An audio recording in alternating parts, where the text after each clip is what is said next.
ଜୟ ଜଗନ୍ନାଥ। ଆଜି ଭଲ କଥା ଛୁଆ ମନେ ରଖ।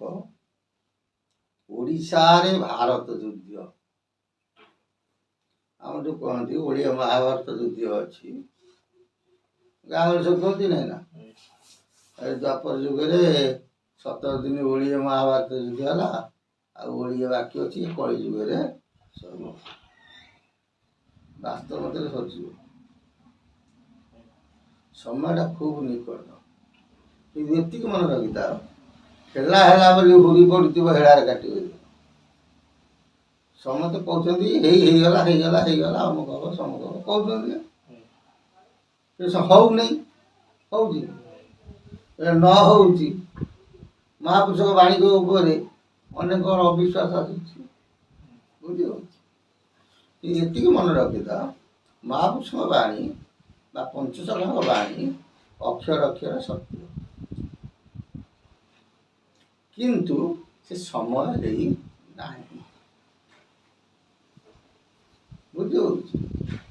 ଖୁବ୍ ନିକଟରେ ସବୁ ଘଟିବ, କିନ୍ତୁ ଟିକେ ଡେରି ଅଛି, ବୁଝିପାରୁଛି। କିନ୍ତୁ ସ୍ତର ଦେଇକି ହବ, ବିନାଶ ନିଶ୍ଚିନ୍ତ ହବ। ତମକୁ ବାରମ୍ବାର କହିଛି, ଅନନ୍ତ ମାଧବଙ୍କ ଅଙ୍କରୁ ଆରମ୍ଭ,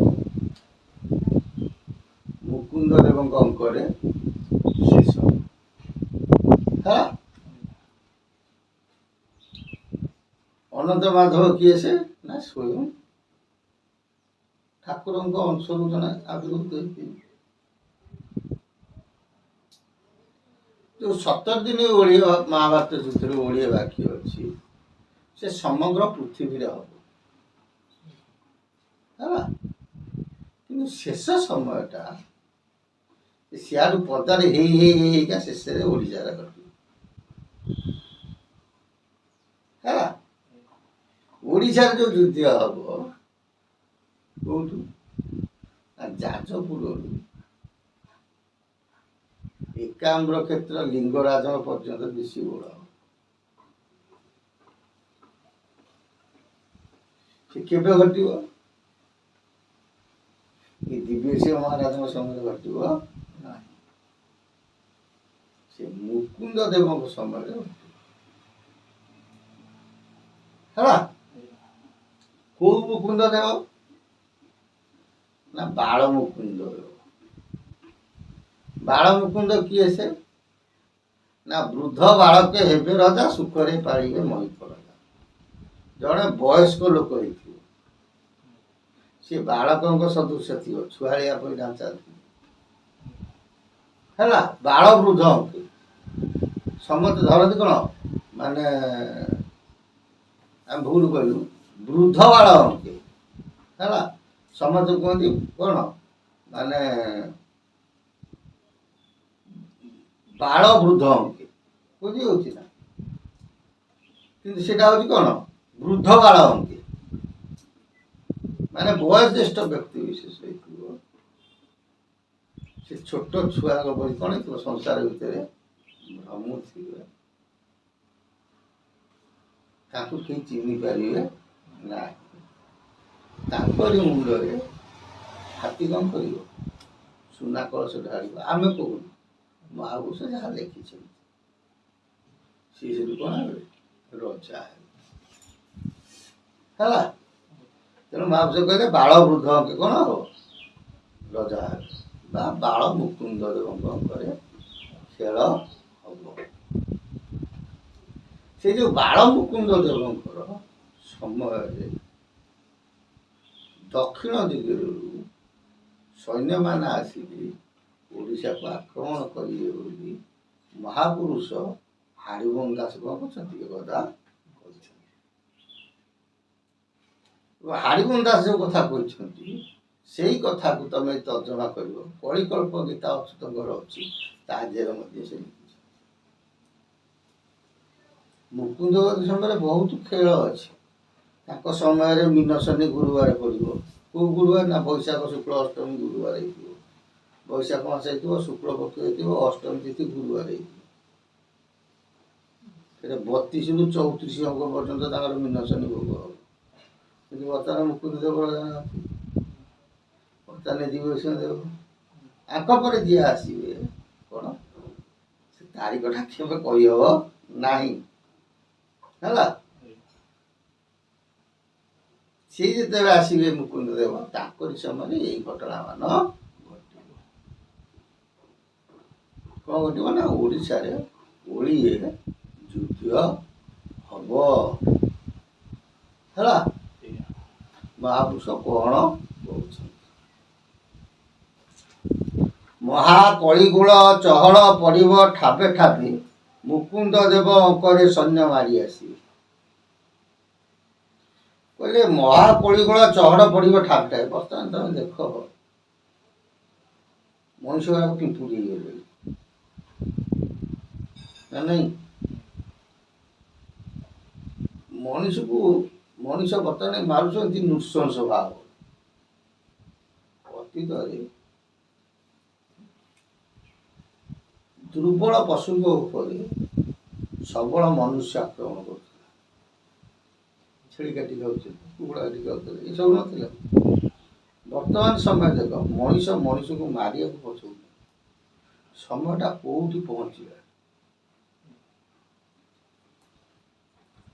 ଆଉ 2-4 ମାସ ପରେ କହିଥିଲୁ ପଣା ସଂକ୍ରାନ୍ତି ପରେ ଗୋଳ ବହୁତ ବର୍ତ୍ତମାନ ଓଡ଼ିଶା ଦେଖ କୋଉଠି ଖାଲି ବାଡ଼ିଆ ପିଟା ହଣା ମରା।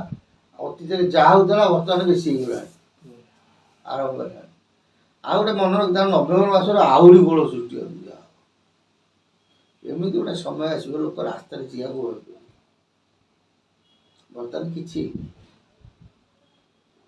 କିନ୍ତୁ ମୁକୁନ୍ଦ ଦେବଙ୍କର ଅଙ୍କରେ ସୈନ୍ୟ ମାରି ଆସିବେ। କିଏ କହିଲେ? ହରିବଂଶ ଦାସ। ତମେ ଦେଖିବ କଳିକଳ୍ପ ଗୀତାରେ ଲେଖିଛନ୍ତି ସେଇ ମୁକୁନ୍ଦ ଦେବ ସେ ଲେଖିଛନ୍ତି ମୁକୁନ୍ଦ ଦେବଙ୍କ 22 ଅଙ୍କରେ ସୈନ୍ୟ ଆସିବେ। 24 ଅଙ୍କରେ କ'ଣ ଓଡ଼ିଶାରେ ପ୍ରବେଶ କରିବେ। ଏବଂ ସେଇ ଚୈତ୍ର ମାସ 24 ଅଙ୍କରେ କ'ଣ ହେଇଯିବ? ମଧୁ ପୂର୍ଣ୍ଣମୀ ମଙ୍ଗଳବାର ପଡ଼ିବ ହେଲା। ଶୂନ୍ୟ ଶବଦ ଶୁଭିବ କର୍ଣ୍ଣର। ତାକ ଶୁଭିବ ଯାଜପୁରକୁ, ଯାଜପୁର ବିରଜାଇ ଯିବେ କ୍ଷେତ୍ରସ୍ଥଳ। ଦେବୀ ବିରଜାଇ ନିଦ ଭାଙ୍ଗିବ ଏକା ଡାକରେ ବ୍ରହ୍ମାଣ୍ଡ କରିବ। ସେଇ ଯେଉଁ ଯୁଦ୍ଧ ହବ ସେତିକି ବେଳେ ଯମ ମା 7 ଭଉଣୀଙ୍କର ଜିହ୍ୱାରୁ କ'ଣ ହବ? ରକ୍ତ ହେଲା। ସେଇ କଥା ହରିବଂଶ ଦାସ କହିଲେ ମହାକଳିଗୋଳ ଚହଳ ପଡ଼ିବ ଠାବେ ଠାବେ ମୁକୁନ୍ଦ ଦେବଙ୍କ ଅଙ୍କରେ ସୈନ୍ୟ ମାଡ଼ି ଆସିବେ। କେତେ ଅଙ୍କରେ? ନା 22 ଅଙ୍କରେ। ଯୁଗ ଶେଷ କଳି ଭାରତ ଯୁଦ୍ଧ ହୋଇବ ଘୋର ଯମ ମା 7 ଭଉଣୀ ଧରିଥିବେ ପବନ। ଏଇଟା କେବେ?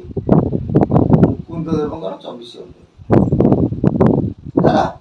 ଚୈତ୍ର ମାସ ପୂର୍ଣ୍ଣମୀ ପଡ଼ିଥିବ, ମଙ୍ଗଳବାର ସେଦିନ ହେଇଥିବ।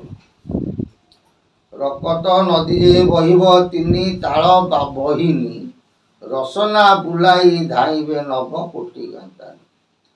ଏମିତି ମରିବେ ରକ୍ତ ଧାର ହୁଏ ଯୁଆଡ଼େ। ଆଉ କ'ଣ ସତରେ ଗୋଟେ ନଈ କହିବ? ଖାଲି ହଣା ମଡ଼ାରେ କ'ଣ ହୁଏ?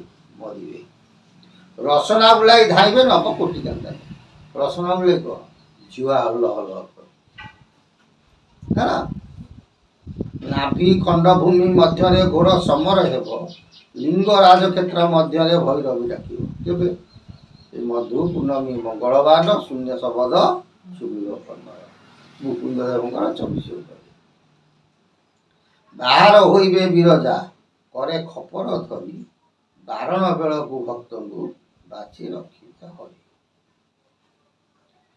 ଏତିକି ମନେ ରଖ ମୁକୁନ୍ଦ ଦେବଙ୍କର 24 ଅଙ୍କରେ ଏ ଘଟଣା ଘଟିବ। କାହିଁକି ଆମେ କହୁଛୁ? ହରିବଂଶ ଦାସଙ୍କର ଗ୍ରନ୍ଥାବଳୀ ତତ ସଙ୍ଗେ ସଙ୍ଗେ ଅଚ୍ୟୁତଙ୍କର କଳିଗୋଳ ଦୁଇଟାକୁ ତ ମିଶେଇବ ସମ୍ପୂର୍ଣ୍ଣ ମିଶି। ତେଣୁ ମୁକୁନ୍ଦ ଦେବଙ୍କର 24 ଅଙ୍କରେ ଘଟଣା ଘଟିବ ବୋଲି ମହାପୁରୁଷ ଆମକୁ ଦିଗ୍ଦର୍ଶନ ଦେଇଛନ୍ତି। ଜୟ ଜଗନ୍ନାଥ। ସେ ଅଚ୍ୟୁତଙ୍କ ସଦିଚ୍ଛା ପୂର୍ଣ୍ଣ ହଉ, ପ୍ରଭୁ ଗୁରୁଦେବ ସ୍ୱାମୀ ସଦିଚ୍ଛା ପୂର୍ଣ୍ଣ ହଉ। ବୋଲ ଆନନ୍ଦ ପ୍ରଭା।